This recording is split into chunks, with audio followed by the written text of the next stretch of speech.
Hello, everybody, and welcome to today's webinar on what we now know about autism and ADHD that we didn't know before. And just for those of us, or those of you that may be joining us for the first time, I'm just going to quickly run through a little bit about our charity and what we do. So we have been around for many years, and we help all former, current and retired civil servants, and we aim to create a supportive lifelong community in which everyone has the chance to live their life to the full and get the help when it is most needed. We also offer quite a few services which you can find information on our website. So these can range from wellbeing services to some financial assistance, and some may require a full financial application. So please do come to our website and have a look at those. And just going back to who we are and what we do. So we are here for you. So we are here for all serving former and current civil servants and also their dependents as well. And you can come to us at any point and any time. And there is no need for you to have donated in the past to access these services. And even if you leave the civil service, you can still come to us for support. And just to make you aware that we are not a membership organisation. And just quickly run through some housekeeping before I hand you over to Annie. So we are using a slightly different Teams today, which just means the chat function isn't available. So instead, please use the Q&A function, which is located at the top of your screen, to then submit any questions or comments that you will have. And my colleague Andrew will be monitoring these throughout the session today. And we will try and get through as many questions at the end of the session. But if you would rather not have your details shown, please use the anonymize function before submitting and posting anything in the Q&A. And there is also an option to use closed captions, which you can then add to your personal view. So I am now going to stop sharing, and I'm now going to hand you over to Annie. Hi, everybody. I'm just going to share my screen for you. There we go. Yeah. It doesn't want to minimize me, folks. So you're stuck with me on the screen. I was moving around all over the place. Right. I'll move myself over there. Okay. So it's a pleasure to do this with you today. It's something that as an organisation we talk about a lot. And I think it's very prevalent at the moment, given that everybody's feeling a bit shocked about the number situation and how have we suddenly all come out of the woodwork sort of thing. And it's just always really helpful to look back and see where we were and where we are now, to really appreciate just how far we have actually come, because sometimes it can feel like we're not getting anywhere, and it's reassuring to look back. So the session itself is focusing on the last 30 years, but there are some comments that will go back further. But the 30 years that we're talking about primarily is the years that my children grew up in. So I lived through this 30 years that we're going to talk about, bringing up our 3 neurodivergent children. And we've now got 3 neurodivergent granddaughters, a new granddaughter and a new great-granddaughter coming towards the end of the year as well. The chances of them not being neurodivergent are very slim. But we will talk about all that as we go through. So if we were having this conversation in 1996, or 30 years ago, I think it's really interesting to think about what would we have believed? What would we have thought autism was, or ADHD was, what support meant, and the whole concept of the spectrum? Back then, the big thing was the D words, so deficit, disorder, defiant, all of those words that we wouldn't use nowadays, thankfully. Autism was seen very much as a deficit spectrum. And the reason for the sort of little rainbow symbol is to just show you where we were back then. So if you look at the split, the orange line down the middle, those on the left-hand side would normally have got an autism-based diagnosis, and that would have come from a term of Kanner's autism in America, and they would be children that had got an additional learning disability. So their academic IQ would usually be around 60 and below, where they would get an autism diagnosis on this side of that spectrum. The other side of the spectrum were children who were academically able to go to a mainstream school. And they back then would have been given a diagnosis of Asperger syndrome. Not a term that we use now, mainly because Hans Asperger, who that diagnosis was named after, was seen to have been testing children and working with the Nazis during World War II. And so his name was removed and it became an autistic spectrum disorder. ADHD was back then seen very much boys, as it was for autism. There were just boys in this spectrum space for autism and ADHD. There were the occasional girls that would have been picked up from an autism perspective on this left-hand side, where they had significant learning disabilities, usually non-verbal, struggling with lots of other things. That's where the girls were being diagnosed there. And so the concept was that autism didn't affect mainstream girls at all, or women. ADHD was not being seen in adults at all, or it was there, but it certainly wasn't being recognised. And it was very much a case that we thought that ADHD was, by the end of being a child, by the end of that, you were then magically cured. And they claimed that they didn't see ADHD in adults at all. So that side of things was, really significantly different to what we see now. As far as support, family support, there was nothing. Schools were very much focused on this left-hand group here, where there was additional learning difficulties. So they were going into specialist provision, and children that were in mainstream here, the mainstream boys who were highly academically able potentially may have got a diagnosis if that presentation was there, but the girls wouldn't have been there at all. And the support in mainstream schools was almost non-existent.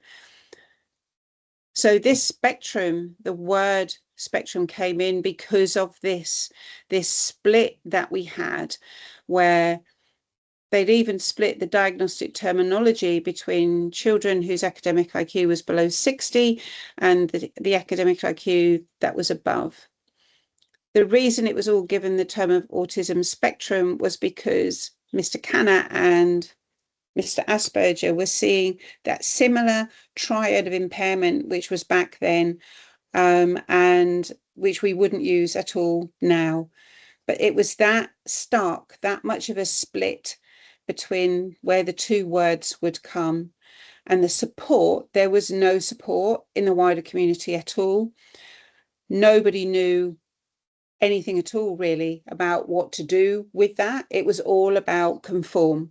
So very, very much more so than it is now. And it can still feel uncomfortable now. But back then, it was all about practice, and usually from medical teams, not social care or support teams or anything like that at all, because it was seen as a medical disorder and a deficiency. That was exactly where it was, and that was only 30 years ago. Okay. Why it matters now is because if we cannot understand where we were to where we are today, unless we understand where we've come from, because we can still feel that that deficit model is there, the conformity is absolutely there, but we need to understand how much more entrenched that was 30 years ago to really appreciate just where we are now. It's important. It also feeds into the whole situation of Why are the numbers so big now? Where has all that come from? You know, what's going on? The thing is, we were always here, and we can evidence that now. So this little book here, I don't know if there's something you can get hold of now, but it was written by Shire Pharmaceuticals in 2011, and it was ADHD, A Brief History. And the very first page is ADHD is not a new condition, all right? Whilst the actual title may have been agreed relatively recently, the symptoms have been recognised for many years.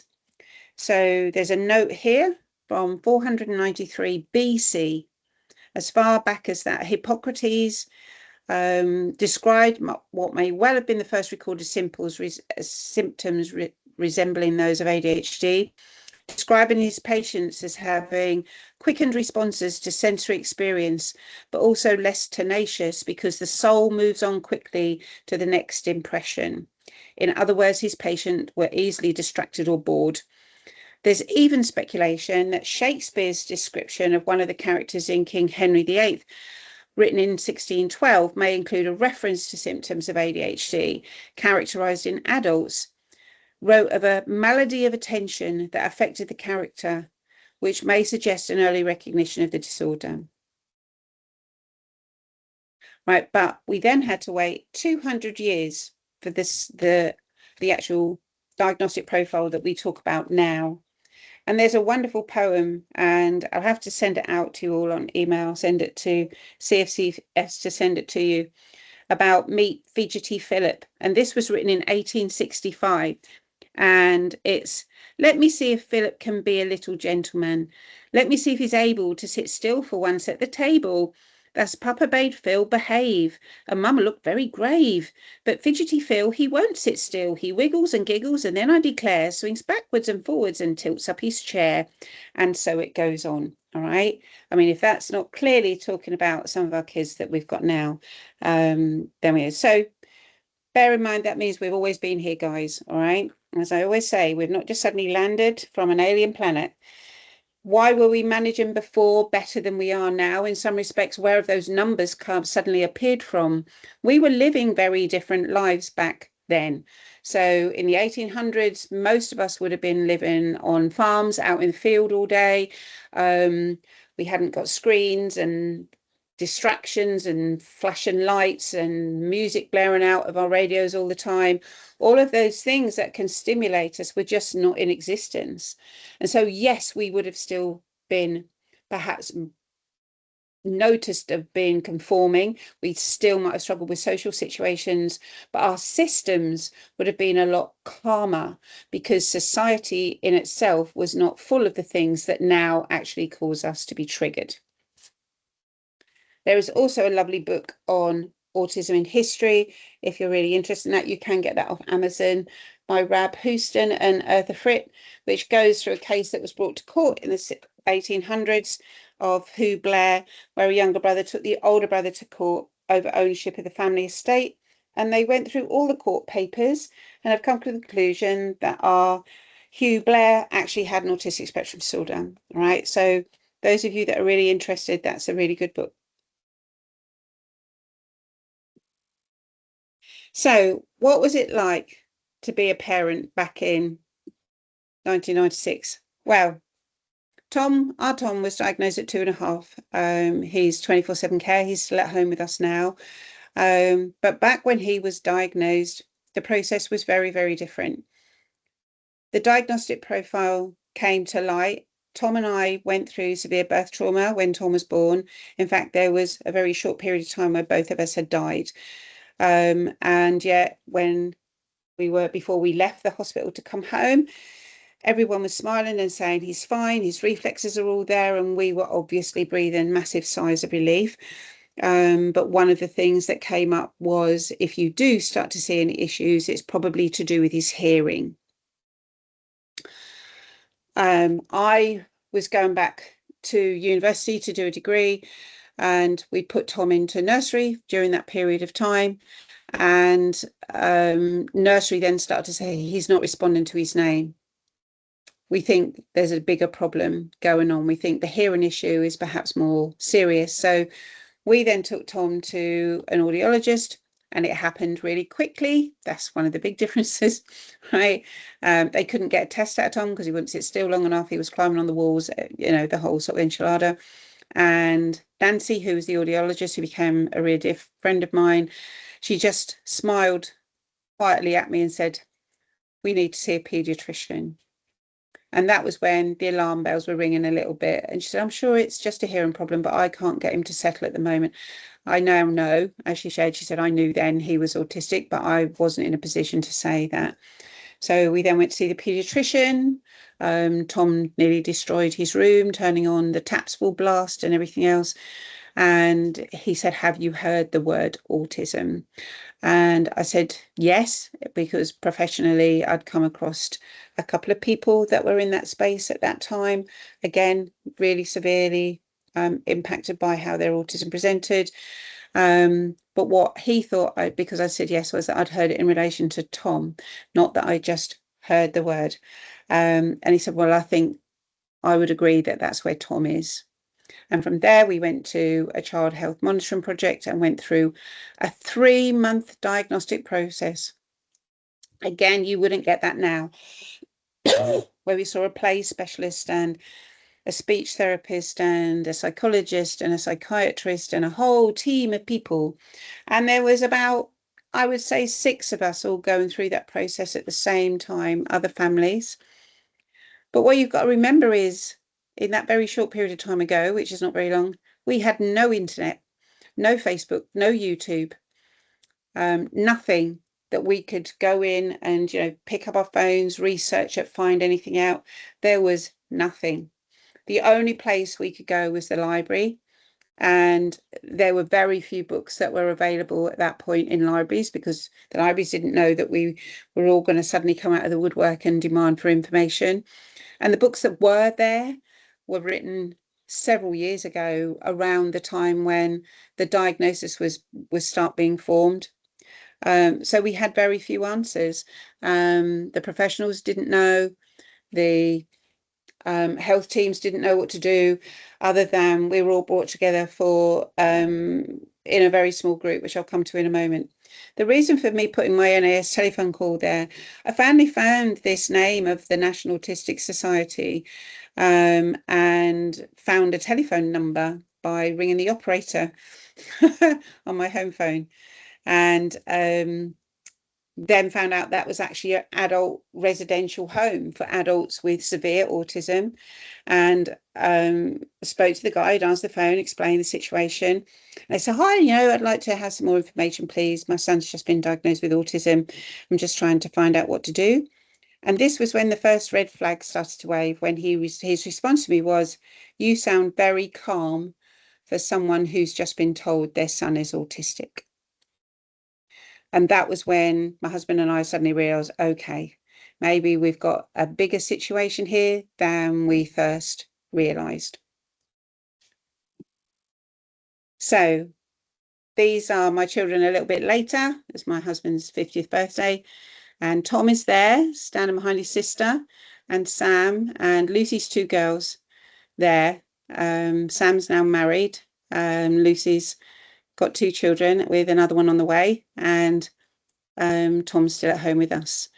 But now Pete and I also have a diagnosis, all right? But back when we were doing this, as I said, there was nothing there. I was pregnant with Sam when we went through Tom's diagnosis, and Sam was diagnosed with chromosome disorder as we were going through that. But again, nobody could help us, right? Nobody knew what to say. We were lucky that my brother-in-law was working at the Worsley, and we got an appointment down there, and spoke to them, and they said, "You need this and this." So we then suddenly got 2 things, came back to Suffolk. We don't do that here.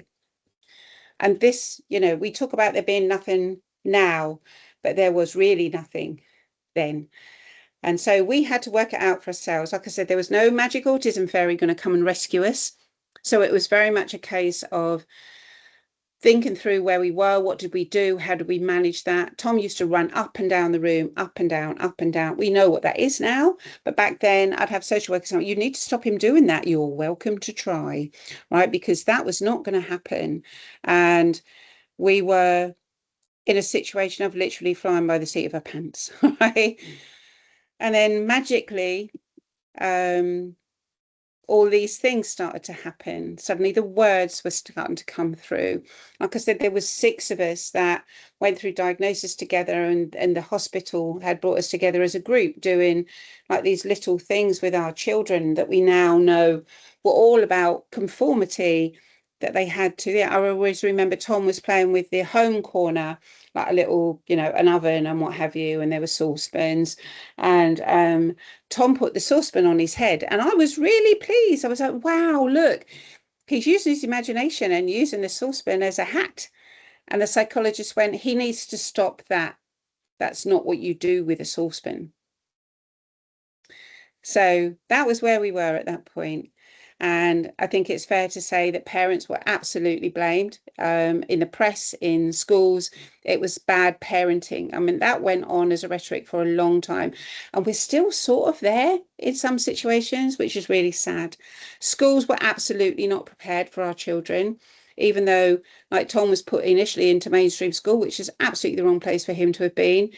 He was asked to leave after 3 months after he climbed over the fence and sat in the school pool, in the school pond. That was a day. And children were blamed for bad behaviour, this, that, and the other, in a very significant way compared to how we see it now. Behaviour was managed and punished. If you didn't conform, then all hell let loose, basically. And children were really confined on a level that we don't see now. And the adults that were diagnosed at that time most of them were in mental hospitals, and were heavily drugged, and again seen as a mental health problem, rather than them being out in society in the way that we would look at now. So, of course, love and exhaustion makes people desperate. And I think it's important to understand where we are with that. Back then, as I said, people were desperately looking for cures because we didn't know anything different than that.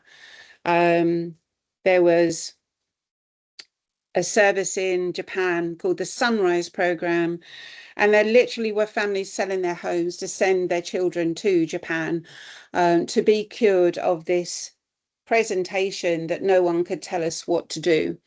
And then they'd come back to the UK after having been so-called cured. And if anyone heard a whistle, those children would immediately stand up and sing the Japanese national anthem, because that was what they were taught to do when there was a whistle. And if they didn't do that, then there would have been a consequence.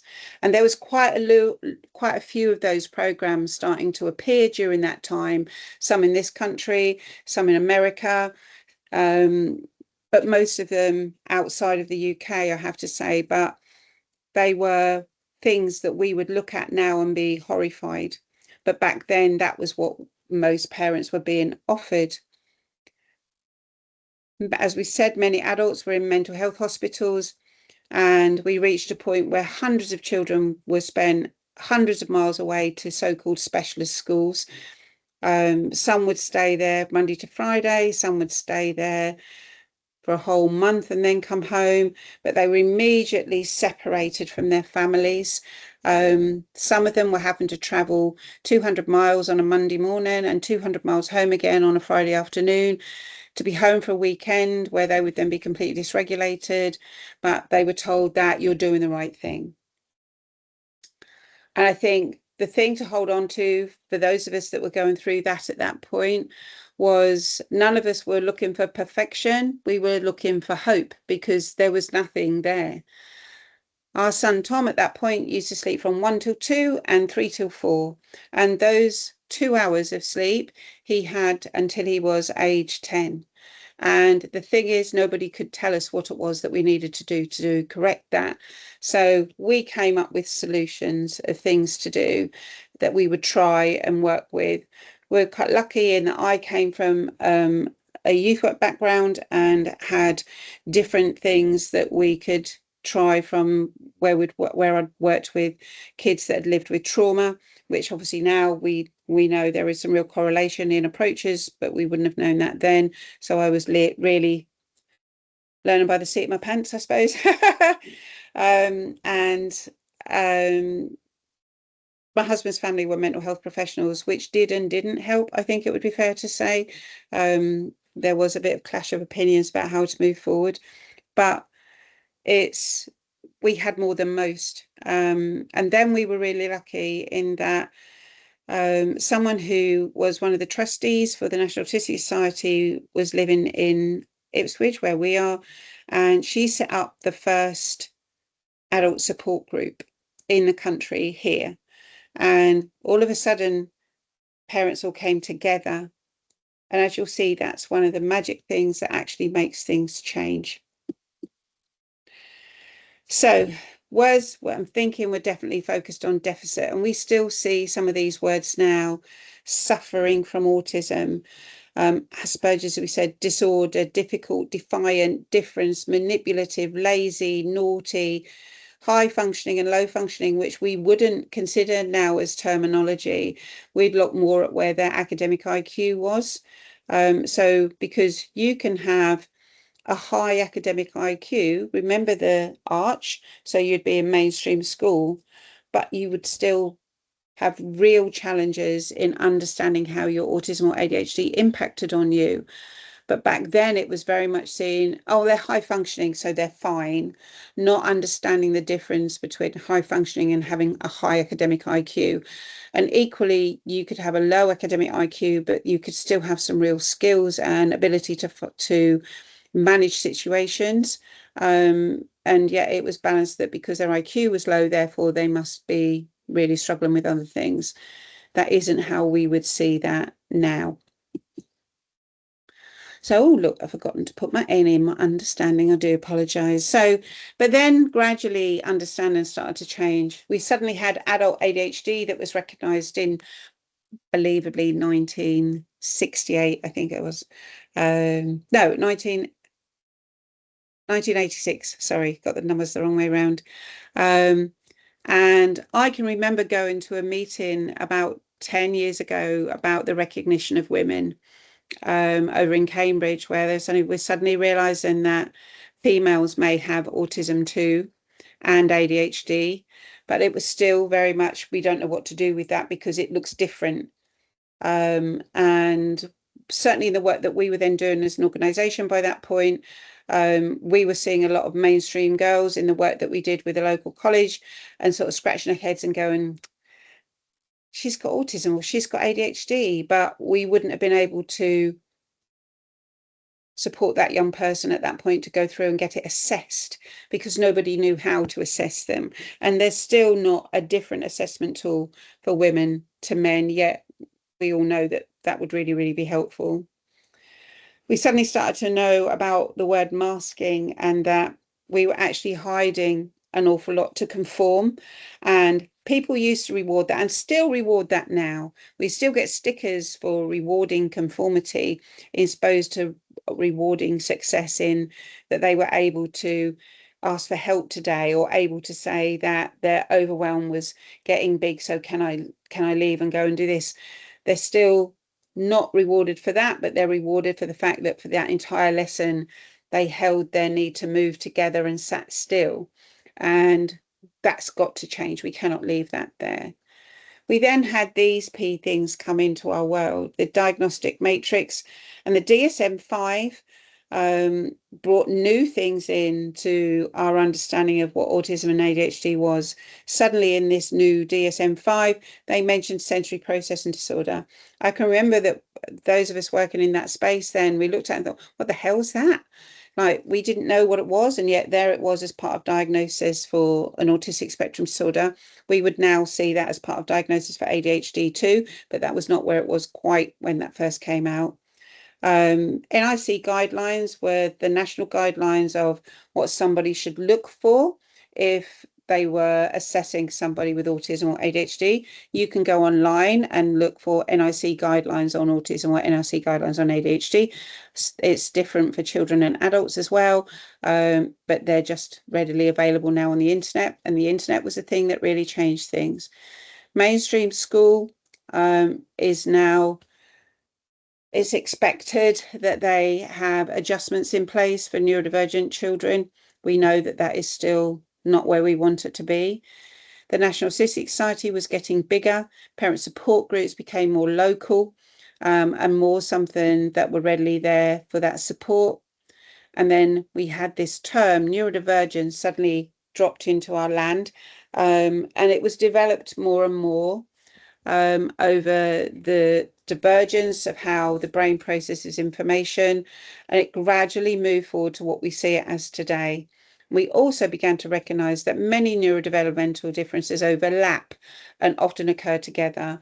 So autism, dyslexia, ADHD, dyspraxia, dyscalculia, pathological demand avoidance, we started to recognize that those things were connected and not in separate silos.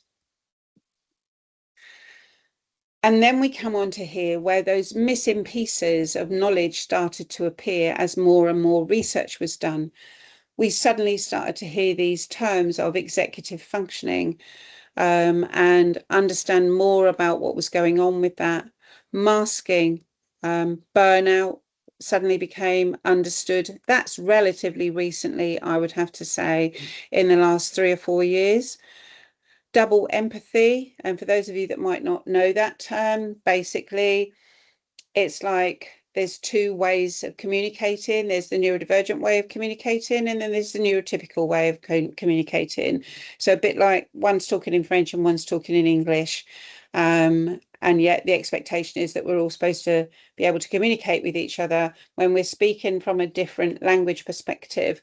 And there's some big piece of research that was done in Scotland around that using Chinese whispers, and that if we all are with our own language speaking group, communication style group, the message goes through clearly, but as soon as we get mixed, then that gets in a muddle.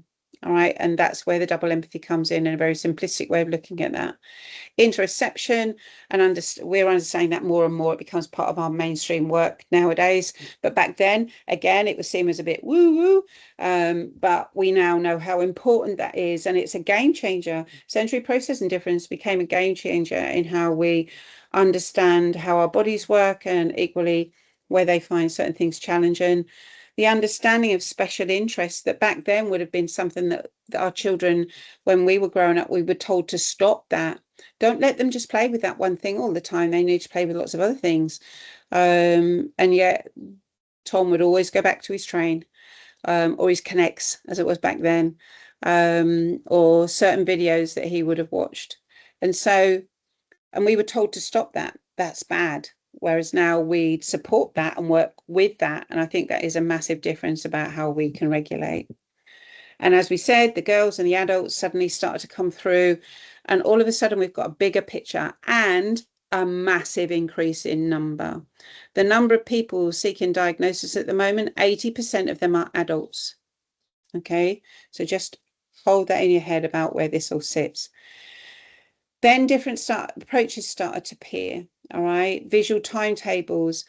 We knew they worked, but I don't think we really understood why at that point. And obviously it's an executive functioning thing about not being able to visualize what's coming next. So we need visual information. Realizing that we can manage some of our sensory issues with fidget toys and different things that come in. My favorite thing is a hair elastic for my ADHD. Headphones placed with different sections, weighted blankets, assisted communication, assisted technology, and the magic of internet, social media, and mobile phones, which quite frankly is probably the biggest thing that has changed information sharing in a positive way, but created other issues from a perspective of the sense of needing to be on all day. But it wasn't until those things came through that the world suddenly started to share information about what was going on. So there was research going on in other countries that it was really difficult to get hold of until this came along. And it was these things coming through that suddenly allowed that information to be shared and practice to change. And so the technology has been a massive shift. And it's really clear then to see why back when my kids were born, then we knew nothing. Because even though there was research and acknowledgement that there was something going on in other countries, the sharing of that information was almost impossible at the level that we do it now. And absolutely, of course, the speed. We then started to realize that they weren't separate discoveries. Before, it was like there's executive functioning, sensory processing, language difficulties, social skills. All of those things were like separate little boxes. But we now know everything meshes together. Okay. And it's like if you know, where you line up dominoes and you press one and they all fall over, then that's what happens with our systems.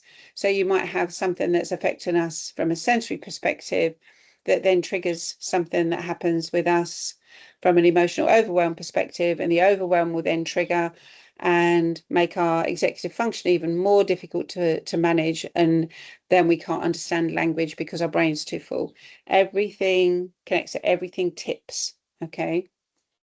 And as I said, for me, I realized that understanding should never depend on education, confidence, or a dictionary.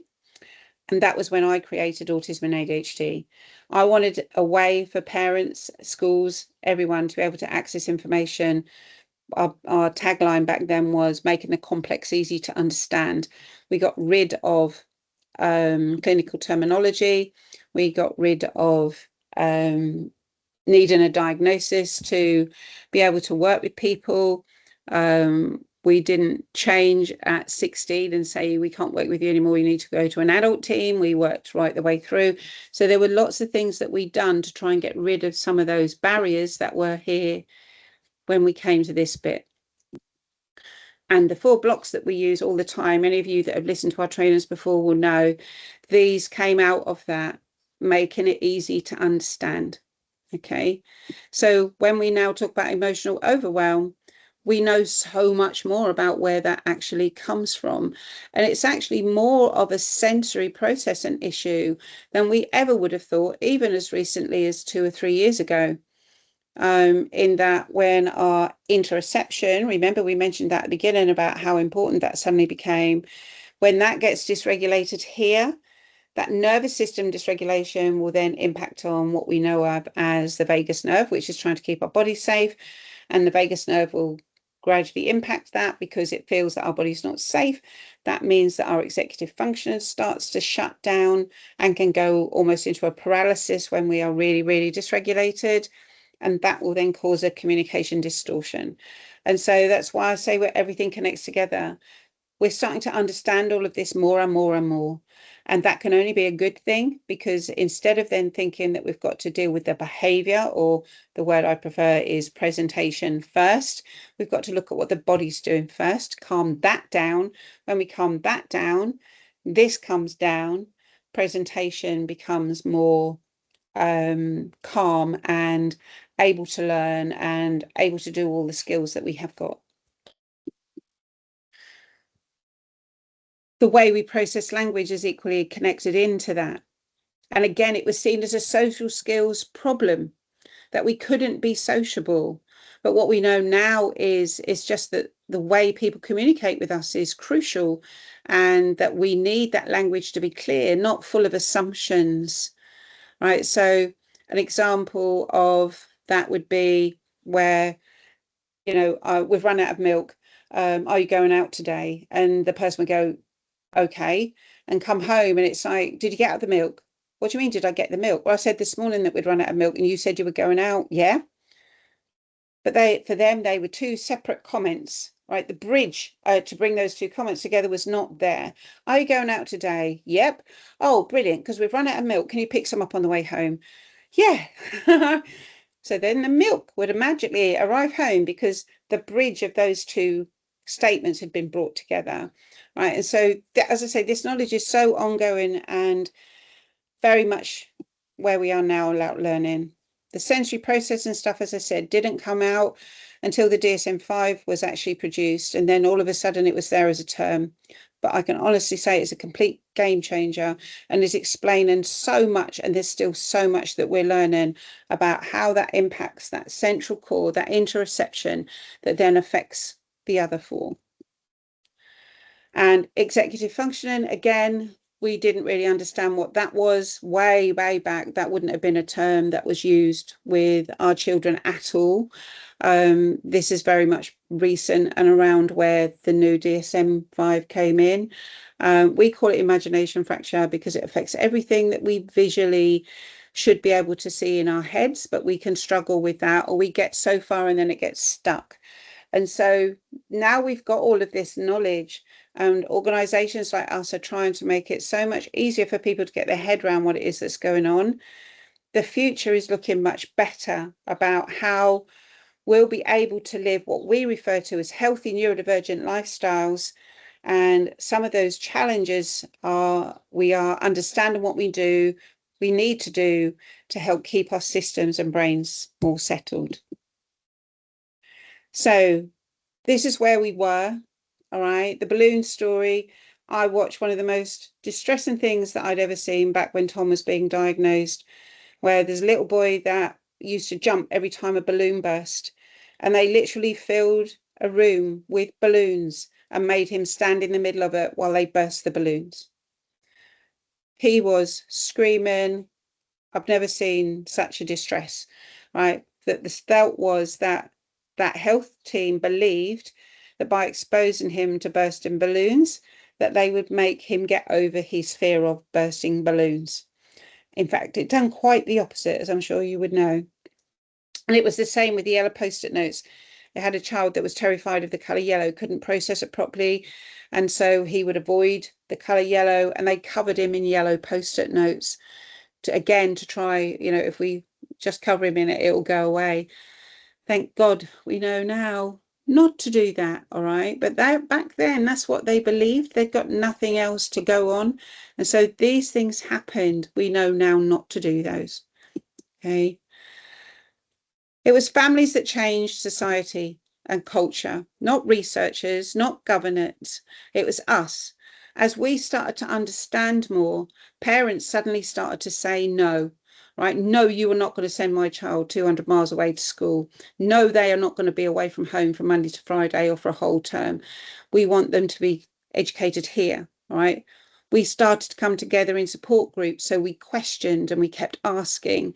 And still now we're in this situation full of the world of parents who are refusing to give up and fight. You might be fighting for different things to what we fought with now, but you're still having to fight. And that's absolutely shocking that we're in that space. As an organisation, we started to listen to the people who live it every day, and professionals started to listen differently, where we were then challenging that. And when I say we, I mean organisations as a whole, not like we were the ones waving the flag, right? But we very much were at the front line of where that was going on.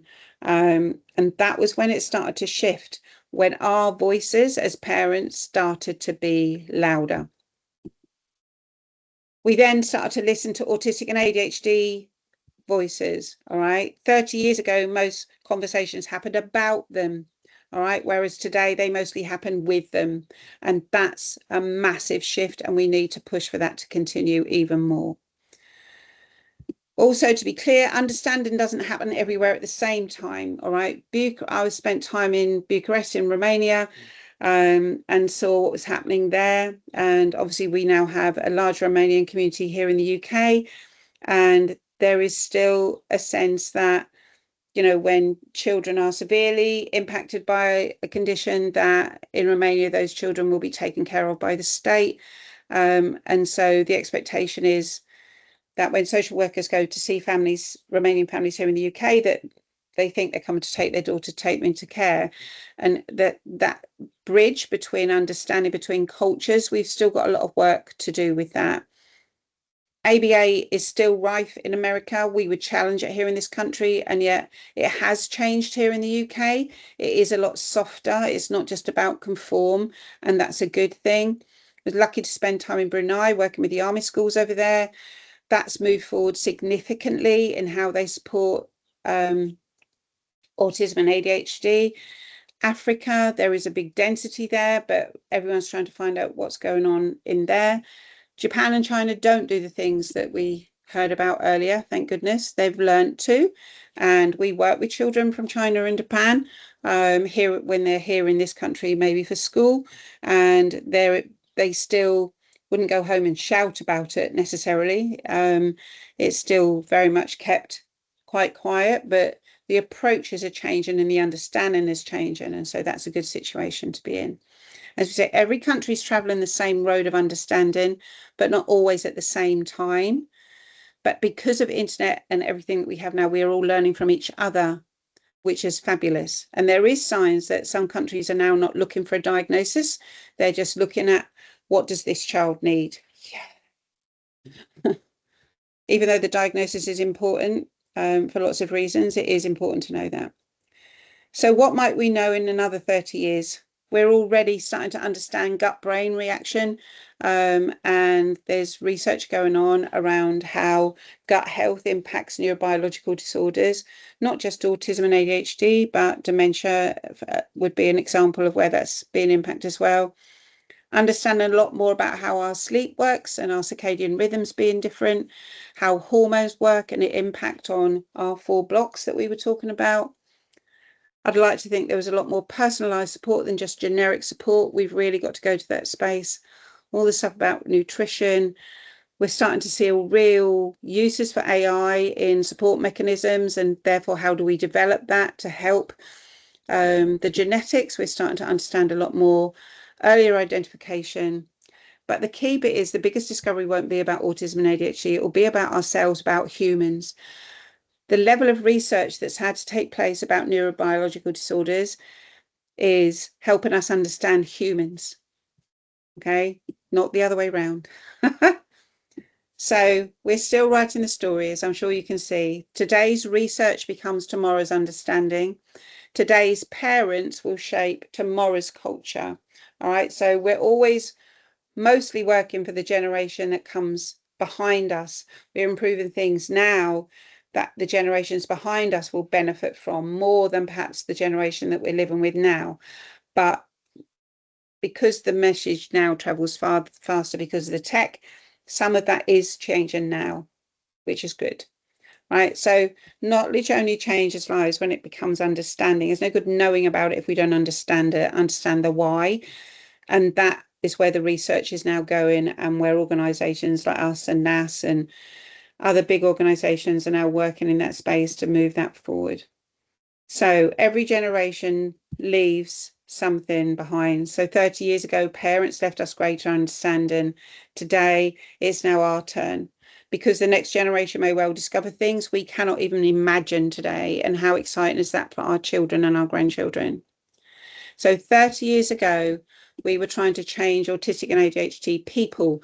Today, we are trying to understand them. 30 years from now, I hope people look back and say that was the generation who finally started listening. We started to do things with autistic and ADHD people, not to them. And that very much is where we are now. So I hope you found that interesting, and hopefully you've put some questions in the Q&A, and we can have a look now and see what we need to do with that. There we go. Hi, Annie. That was so fascinating. What a great session. And just even knowing that this has been going on for a lot longer than originally has been thought as well. That's absolutely fascinating. And we've had so many questions come through I'm in the not chat, surprised. so we may not be able to answer all of these today, but my colleague Andrew will put in a sort of link to direct your questions if you're not able to obviously get through a lot of these today. So yeah, so many questions, but such a fascinating subject as well. So one of these was what is known about tics and ADHD, and is there anything that can be done to help children manage them? Again, you'll look at what we know now is that tics will become bigger when the child is more overwhelmed. And it goes back to what we were just saying about this central nervous system. So it's calming that down. So it's looking for their triggers that not about their tic, but their trigger as to what exacerbates that nervous system dysregulation. So you're going into the sensory stuff a bit. So is it noises, smells, hearing, environments, what's going on in the environment that escalates that? We notice our son's tics get bigger in the build up to Christmas, where he's getting more and more excited, or am I getting this present or not? There's a whole process that we have to go through with that to try and keep his system as steady as possible. And then the tics nowadays, we can reduce this so the tics get less. So that's where we are with it right now. Will we learn more as we go forward? Fingers crossed. Yes. Okay. And there's been quite a few comments just asking about the authors of the books and the names and titles of the books that you presented, Annie. Okay, so this one here, The History of Autism, is Rab Houston and Eartha Frith, who is big autism god lady. All right, she knows what she's talking about. Okay, and as I say, it's the case of Hubler of Bourgogne. So yeah, look it up. It's not one of those nice little cheap £10 books, I'll warn you. Right, it might be something that you buy and pass around your community if you're looking to buy it, because it's a bit of an academic-y type book, if you know what I mean, because there was a lot of research. But this I won't spoil it for you. I was going to say something. There's a really wonderful bit in there, but I'm not going to do that. All right, I'll leave it for you to find. Okay. But this one, like I say, it was made by a pharmaceutical company, so I genuinely don't know if it's a if it's book, still available, if you know like what you I mean. said. No, Yeah. I have no idea. We keep thinking, can we photocopy it so people can have it? It doesn't say that it's copyrighted, so yeah, perhaps we need to be brave enough and just do that and get it out there. Yes, absolutely. And I think this is a bit of a comment as well. So I also wonder how much more complicated navigating a modern world is than previously, whether that becomes more problematic. So they're given an example of going to like maybe their local shop where the shopkeeper knows them, there's a calmer environment compared to going into a big, large, loud, noisy The supermarket, massive for thing. That's one of instance. the Yeah. reasons why it's suddenly become very open and obvious is the way that we live. So I'm sure there's many of you, not only me. I can remember shopping with my mum, and you'd walk down the high street, you'd go in the butchers and come out, and then you'd go to the grocers and come out. So in between dealing with, maybe I hate the smell of the butchers, I don't really like it, but you come out into fresh air for 5 minutes before you go into the next bit.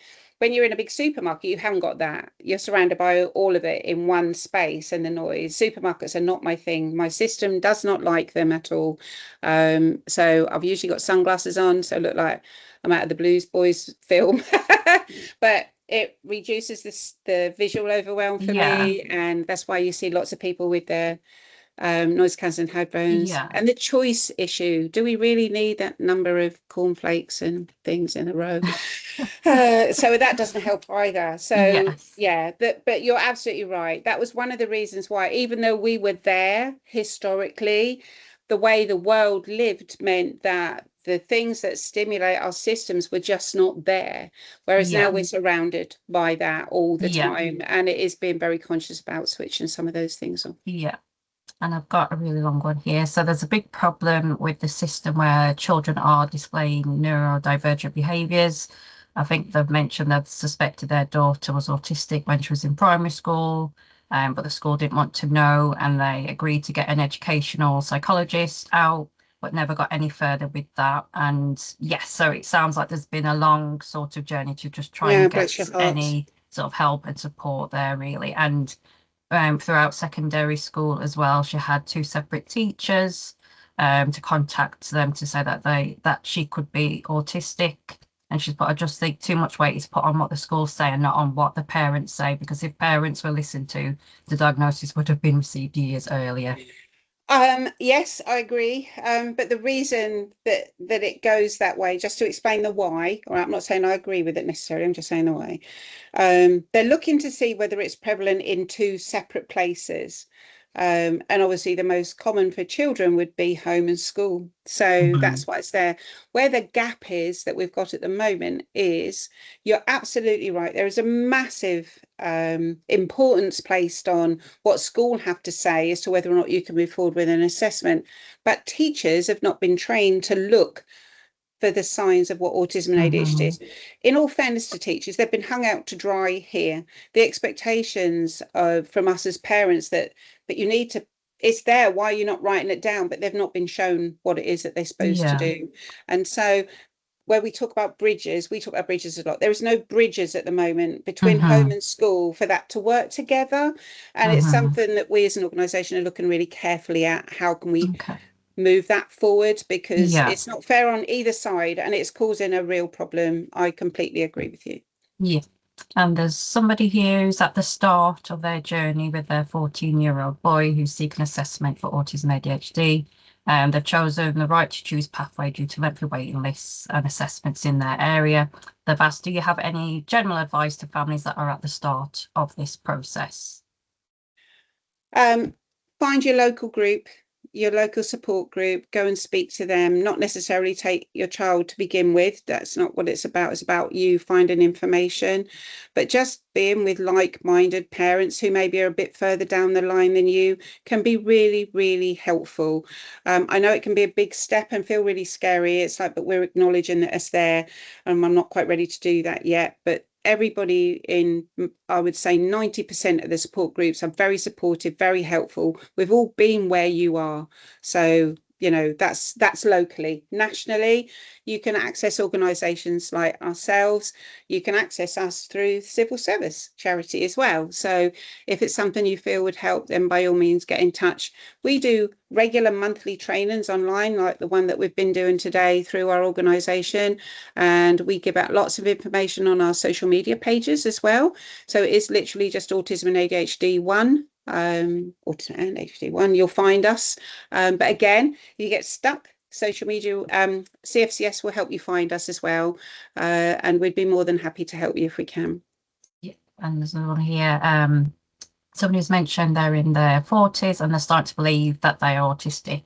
They've asked what is the fastest way to be tested and potentially diagnosed. And I think they've also, sorry, Annie, and they've also carry on. Sorry, they've also commented about they have an autistic son who's 21 and they've already started to pick up sort of traits which they feel is linked to her having autism. Yeah, so the genetics bit first for you. So if you have a child with an autistic spectrum disorder, there is an 82% chance that one or both parents, biological parents, will have the same diagnostic profile. And if it's ADHD, it is a 94% chance that one or both parents will have an ADHD diagnosis. So the genetics are there, guys. I can't make them go away. I'm really sorry. All right. But that's why, especially if your child gets diagnosed first, you're suddenly thinking, that's a bit me. So it was certainly mine and my husband's journey. All our children were diagnosed before we were. I forgot what the other question was. What was the best? They just sort of commented that from noticing their son. Yeah, so the quickest route is private, and if the price of that varies from practitioner. Make sure that if you're going to go down that route, that you're looking for what's called shared care, so that if you do want medication, you're not stuck with a payment provider who is going to charge you an absolute fortune for a prescription, right? You want to be able to go to get your prescription from your GP. So check that your GP and any provider that you're looking at for that is doing shared care. That's one thing. You can go down right to choose, which is where you can choose a private provider. You need to give your evidence of everything that you think is relevant from diagnosis and your provider to your GP, and they will fill out a right to choose application. They will then approach that provider, and the NHS would pay for your assessment through that route, but it will take a bit longer than you paying for it themselves.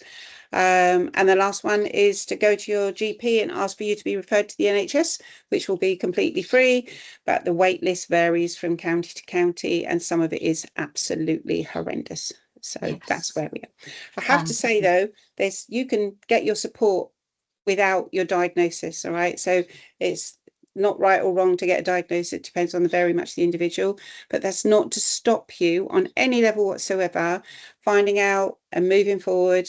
And organisations like us are happy to support you on that journey without that piece of paper. So don't think that's the only way you can get any help. That's not how it works anymore. We're more than happy to help. Absolutely. And yes, we're sort of running low on time as well. And there's also a big sort of thanks and sort of shout out to you, Annie, for sharing your personal story and experience as well. No, I found it really, really helpful. And again, just some more on sort of school and sort of the system being broken and the system being broken, and somebody hasn't been able to attend school for the last sort of 2 years because they find it quite miserable. Yeah. And yes, and I think they're sort of looking or trying to have conversations with the school, but it's not sort of bringing anything concrete for them as well. So that's again contacting organisations like us. We automatically work with the school. If we've got a child, we'll automatically work with the school, right? So because it's important, and like I said, we all have to understand that both sides, we're almost back where we were when we started, and we've got parents and children and schools that are just not on the same page with the information that they've got, and that's what's causing a lot of the hiccup, which is really sad. So yes, reach out. We'll do our best. We don't just have, it's not just about support sessions either. We have a resource bank with loads of information in it too. You just need to go on the website and go into the lifestyle zone at the top corner.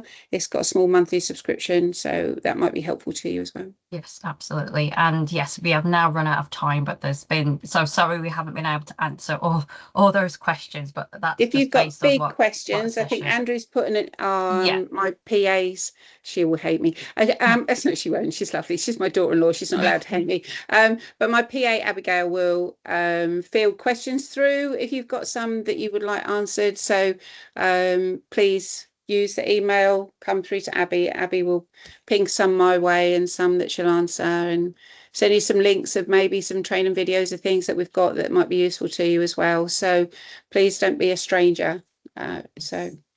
Absolutely. So yes, my colleague Andrew will put in those contact details in as well. So thank you so much again, Annie. It's been absolutely brilliant and so fascinating to just hear about the sort of history as well. So I'm just going to quickly take you off screen, and then I'm going to then speak to you just about the remainder of the sort of session today. So it's been it's been absolutely brilliant and such a sort of informative session as well. So if you have got any comments, we would love to hear your feedback. So I'm just going to put this on. So there's a QR code that you should be able to see. I don't think my technology is working today, so just give me a second. So I don't know if you can see that. It's just been quite slow. Okay, so apologies. Yes, the QR code. Andrew will also put that link in as well. And it was just also about just having your sort of comments and sort of feedback with today's session. And just to let you know, we've got some further upcoming autism and ADHD webinars. So there's understanding child-to-parent aggression and how to create more peaceful home. And there's also working with education, social care and employees. And as always, all these sessions are recorded, and you can obviously find these on our website, which will be sort of available in the next sort of few days, normally after when the session has been recorded. So we'd just like to say a big thank you to Annie, because that was such a brilliant session, and apologies for my little tech issues just there at the very end, as sort of typical really. But yes, it's been absolutely brilliant. So thank you for joining, and thank you for watching, and we hope to see you again very soon. Thank you, everybody. Goodbye.